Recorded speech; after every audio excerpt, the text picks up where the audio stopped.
ರಾಜ್ಯದ ಮುಖ್ಯ ಕಚೇರಿಯಲ್ಲಿ ಭಾರತೀಯ ಜನತಾ ಪಾರ್ಟಿಯ ಅಧ್ಯಕ್ಷರ ನೇತೃತ್ವದಲ್ಲಿ ಕೋರ್ ಕಮಿಟಿ ಸದಸ್ಯರನ್ನು ಒಳಗೊಂಡಂತೆ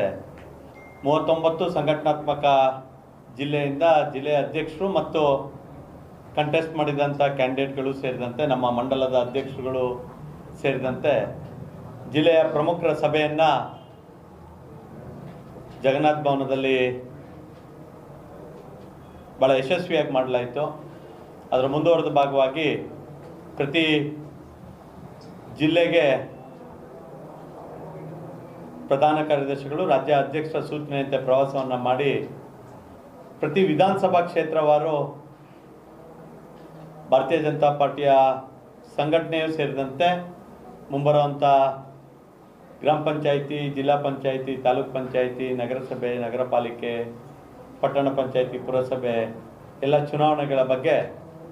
ಕಾರ್ಯಕರ್ತರಿಗೆ ಸೂಚನೆಗಳನ್ನ ಕೊಡೋದ್ರ ಜೊತೆಯಾಗಿ ಪಕ್ಷದ ಸಂಘಟನೆಯ ದೃಷ್ಟಿಯಿಂದ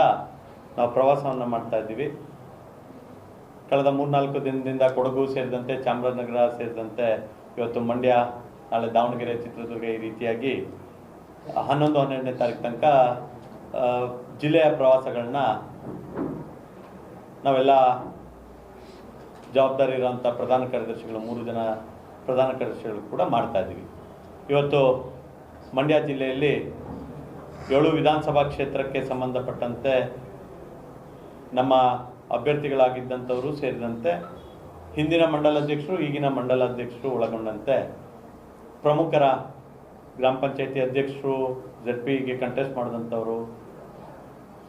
ಈ ರೀತಿಯಾಗಿ ಒಂದು ಚುನಾವಣೆಯ ತಂಡ ಏನಿದೆ, ಭಾರತೀಯ ಜನತಾ ಪಾರ್ಟಿಯ ಚುನಾವಣೆ ತಂಡ ಪ್ರತಿ ವಿಧಾನಸಭಾ ಕ್ಷೇತ್ರದಲ್ಲಿ ಮಾಡುವಂಥ ಪ್ರಮುಖರ ಸಭೆಯನ್ನು ಕರೆದು ಚುನಾವಣೆಗೆ ತಾಲೀಮು ಮಾಡೋದಕ್ಕೆ ಇವತ್ತು ಜಿಲ್ಲಾಧ್ಯಕ್ಷರ ನೇತೃತ್ವದಲ್ಲಿ ಡಾಕ್ಟರ್ ಇಂದ್ರೇಶ್ ಅವರ ನೇತೃತ್ವದಲ್ಲಿ ನಾರಾಯಣಗೌಡರು ಹಿರಿಯರಿದ್ದಾರೆ, ಮಾಜಿ ಸಚಿವರು, ಜಿಲ್ಲೆಯಲ್ಲಿ ಶಾಸಕರಾಗಿ ಭಾರತೀಯ ಜನತಾ ಪಾರ್ಟಿಗೆ ಶಕ್ತಿಯನ್ನು ತುಂಬಿದಂಥವರು, ಅವರ ನೇತೃತ್ವದಲ್ಲಿ ಅಶೋಕ್ ಅವರು ಇರ್ಬೋದು, ನಮ್ಮ ಸಿದ್ದರಾಮಣ್ಣ ಅವರು, ಮಧು ಸ್ವಾಮಿಯಣ್ಣವರು, ವಿಶಾಲ್ ರಘುವರು, ನಮ್ಮ ಲಕ್ಷ್ಮೀ ಅಶ್ವಿನಿ ಮೇಡಮ್ ಅವರು, ನಮ್ಮ ರಾಜ್ಯ ಕಾರ್ಯದರ್ಶಿಗಳು ಸೇರಿದಂತೆ ಎಲ್ಲರೂ ಸೇರಿ ಇವತ್ತು ಈ ಪಕ್ಷದ ವಿಧಾನಸಭಾ ಕ್ಷೇತ್ರವಾರು ಸಭೆಯನ್ನು ಮಾಡಿದ್ದೀವಿ. ಅವರ ಭಾವನೆಗಳನ್ನು ಕೂಡ ವ್ಯಕ್ತಪಡಿಸಿದ್ದಾರೆ ಕಾರ್ಯಕರ್ತರು ಮತ್ತು ಮುಖಂಡರು. ಅದನ್ನು ಒಳಗೊಂಡಂತೆ ಯಾವ ರೀತಿಯಾಗಿ ನಾವು ಚುನಾವಣೆಗೆ ತಯಾರಾಗಬೇಕು ಅನ್ನೋದನ್ನು ಕೂಡ ಈ ಒಂದು ಸಭೆಗಳಲ್ಲಿ ಚರ್ಚೆಯನ್ನು ಭಾಳ ಯಶಸ್ವಿಯಾಗಿ ಮಾಡ್ತಾ ಇದ್ದೀವಿ. ಈಗ 3 ವಿಧಾನಸಭಾ ಕ್ಷೇತ್ರ ಆಗಿದೆ, ಇನ್ನೂ 4 ವಿಧಾನಸಭಾ ಕ್ಷೇತ್ರ ಮಧ್ಯಾಹ್ನದ ನಂತರ ಸಂಜೆ 7 ಗಂಟೆ ತನಕ ಸಭೆ ನಮ್ಮ ಕಾರ್ಯಾಲಯದಲ್ಲಿ ನಡೆಯುವಂಥದ್ದಿದೆ.